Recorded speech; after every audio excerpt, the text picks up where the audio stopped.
The gray morning mist clung to the trees as Inspector Frederick Pugh pulled up the winding dirt road leading to Rough Point Manor.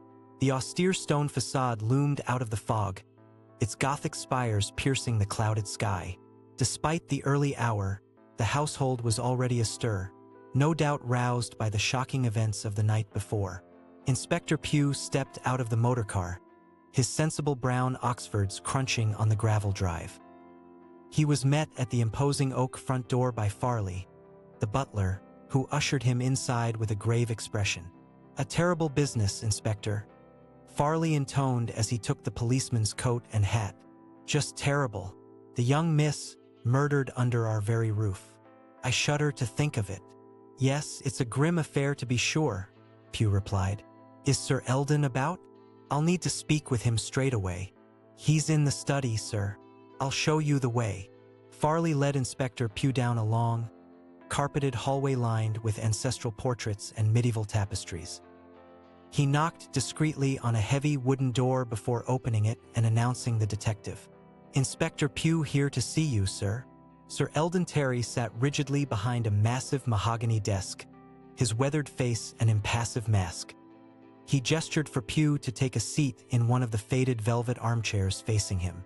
"Inspector," he said curtly, "I trust you are here to get to the bottom of this dreadful business with all possible haste. It simply won't do to have my home turned into a crime scene for any longer than absolutely necessary. I assure you, Sir Eldon, I will pursue this investigation with the utmost diligence and discretion," Pugh replied. "But first, I must ask, are you aware of any motive someone may have had for harming your stepsister? Any quarrels or bad blood within the family?" Sir Eldon sniffed disdainfully. "Maribel and I were hardly close. Different fathers, you know. She lived her life in London and rarely darkened my door. But no, I can think of no reason anyone would wish her dead. It's not as if the chit stood to inherit anything of value." "I see. And what of your staff? Did Miss Deleon have difficulties with any of the servants during her stay?" "Not that I'm aware of, though I suppose you'll have to ask them. I prefer to keep my dealings with the help to a minimum." Inspector Pugh jotted a note in his leather-bound notebook. "Very well. I will need to interview everyone in the household, of course. But there is one more thing, Sir Eldon. I've heard rumors of a certain document kept here at Rough Point, an item of some historical significance and intrigue. Might that have had anything to do with your stepsister's death?" For the first time, a flicker of emotion passed across Sir Eldon's stony countenance. Was it anger? Fear? Pugh couldn't quite tell, but it vanished as quickly as it appeared. "Inspector, I am not in the habit of discussing private family matters with outsiders," Sir Eldon said coldly, "and I'll thank you not to spread idle gossip. Now, unless you have any further questions, I suggest you see to your interviews and leave me to deal with this wretched disruption of my household in peace." Recognizing the dismissal, Pugh stood and tipped his hat. "As you wish, Sir Eldon. I'll keep you apprised of any developments in the case." As Farley showed him out, Inspector Pugh's mind was already whirring. Sir Eldon was clearly hiding something, and Miss Small's cryptic comment about the mysterious document naming an heir to the throne only deepened the intrigue. He would get to the bottom of it, but first, he needed to speak to the rest of Rough Point's residents to piece together what really happened last night. Inspector Pugh made his way to the kitchen, where he found Mrs. Colley, the cook, and Abigail, the kitchen maid, already hard at work preparing elevenses despite the tumult. The comforting scent of freshly baked currant scones wafted through the air. "Dreadful shame about the young miss," Mrs. Colley tooted, not pausing in her kneading of the bread dough. "She always was a flighty little thing, but I never thought her any real harm. More's the pity." Pugh leaned against the flour-dusted work table. "I understand Miss Deleon made a special request for treacle tart during her stay. Did that strike you as unusual?" "Well, now that you mention it, Inspector, it was a mite peculiar," Mrs. Colley mused. "Miss Maribel only ever wanted the plainest of fare on her visits before. Said rich sweets played havoc with her figure. She did. So I did think it odd she'd suddenly develop a craving for treacle tart." "I see. And Abigail, I'm told you prepared the fry-up the morning before it all happened." notice anything out of the ordinary. The girl, who had been viciously scrubbing a skillet, started at being addressed directly. She turned wide, nervous eyes on the policeman. "No, sir, Inspector, that is... nothing unusual. Everything were normal as can be, sir." Pugh's eyebrows shot up at her skittish demeanor. He made a mental note to circle back to the kitchen maid. She was clearly hiding something. Thanking Mrs. Colley, he exited the kitchen and nearly collided with Farley in the hallway. The butler appeared flustered. "Begging your pardon, Inspector. It's just... well, I'm not sure if I should say, but... dash it all, you're the law. I suppose I must."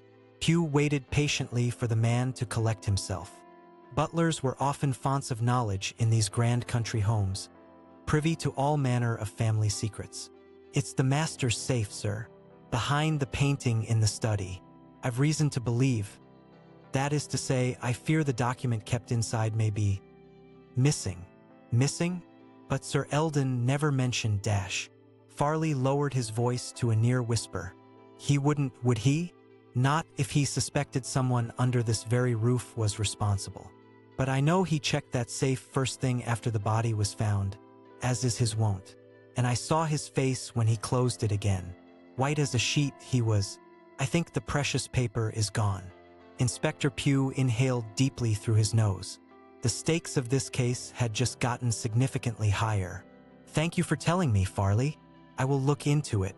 Discreetly, of course. Now, what can you tell me about Miss Deleon's curious room change? I understand she was quite adamant about switching to the smaller chamber overlooking the road." After gleaning what useful information he could from the tight-lipped Farley, Inspector Pugh headed for the scene of the crime itself. Maribel Deleon's body had been removed to the local police surgeon for examination, but otherwise, the room remained untouched. Pugh surveyed the space with a critical eye. It was a cozy bedchamber, its focal point a large window with a cushioned window seat overlooking the road that wound through the estate woods. An ideal vantage point to watch for clandestine comings and goings. No signs of a struggle.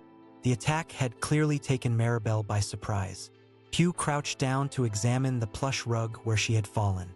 A small, irregular stain marred the weave, nearly hidden by the busy floral pattern. He dabbed at it with a handkerchief. Mud? Motor oil? Some fluid dripped from the killer's shoe, perhaps. Interesting. Rising, the detective crossed to the window and unlatched it. It opened smoothly, well-oiled hinges betraying regular use. He stuck his head out, peering down at the gravel path below.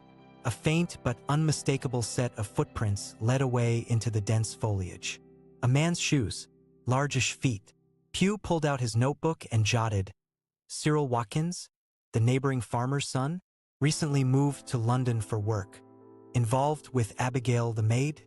Connection to Maribel?" He underlined the last twice. Just then, a knock sounded at the door. Pugh turned to see Mrs. Lambdon, the housekeeper, hovering at the threshold. "Begging your pardon, Inspector.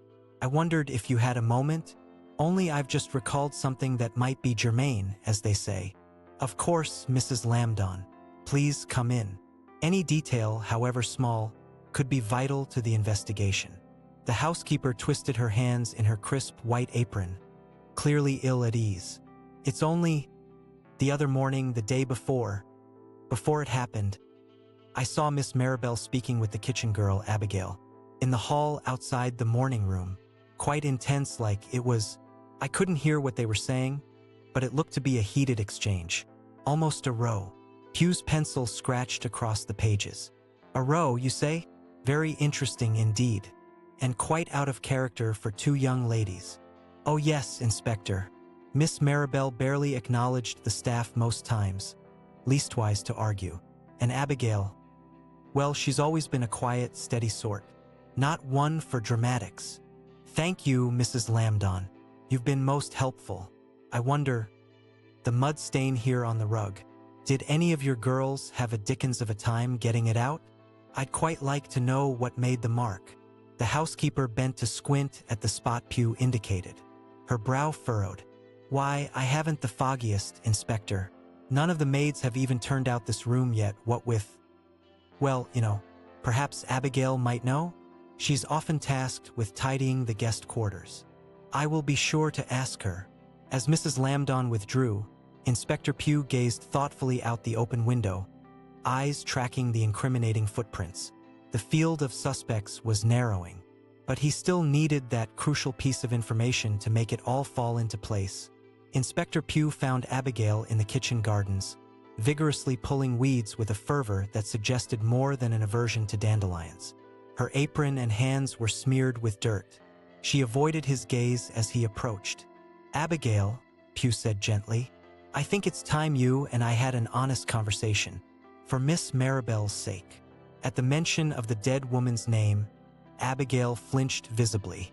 She stood, dusting soil from her skirts with trembling hands. "Yes, Inspector," she said dully. "I suppose it is." They walked to a small stone bench flanked by fragrant rose bushes. Pugh waited patiently as Abigail gathered herself. When she finally spoke, her voice was thick with unshed tears. "I loved him, you know, Cyril. We were sweethearts, at least I thought, until he got that job in the city and suddenly I weren't good enough for him no more. Didn't hear barely a word till he shows up here that night, throwing pebbles at the kitchen window like some penny dreadful Romeo." "He was here that night? At Rough Point?" Abigail nodded miserably. "Snuck onto the grounds and everything. I let him in, thinking maybe he'd come to his senses. Realized he made a mistake breaking things off. But it weren't me he come for at all. It were her, Miss Maribel." Understanding dawned on Inspector Pugh. They were in it together, planning to steal the document from Sir Eldon's safe. "But you found them out, didn't you, Abigail?" Tears spilled freely down the maid's face now.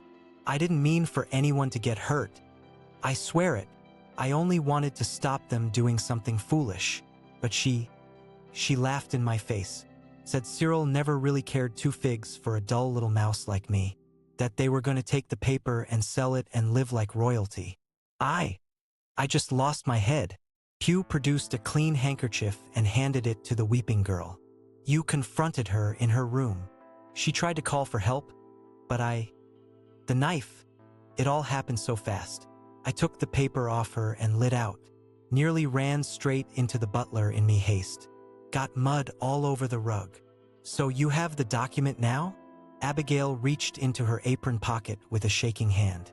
She withdrew a folded sheaf of yellowed parchment and handed it to Pugh. "I hid it in me cleffer. Couldn't bring myself to destroy it. But I couldn't very well keep it on me person neither, could I?" Inspector Pugh unfolded the brittle pages reverently.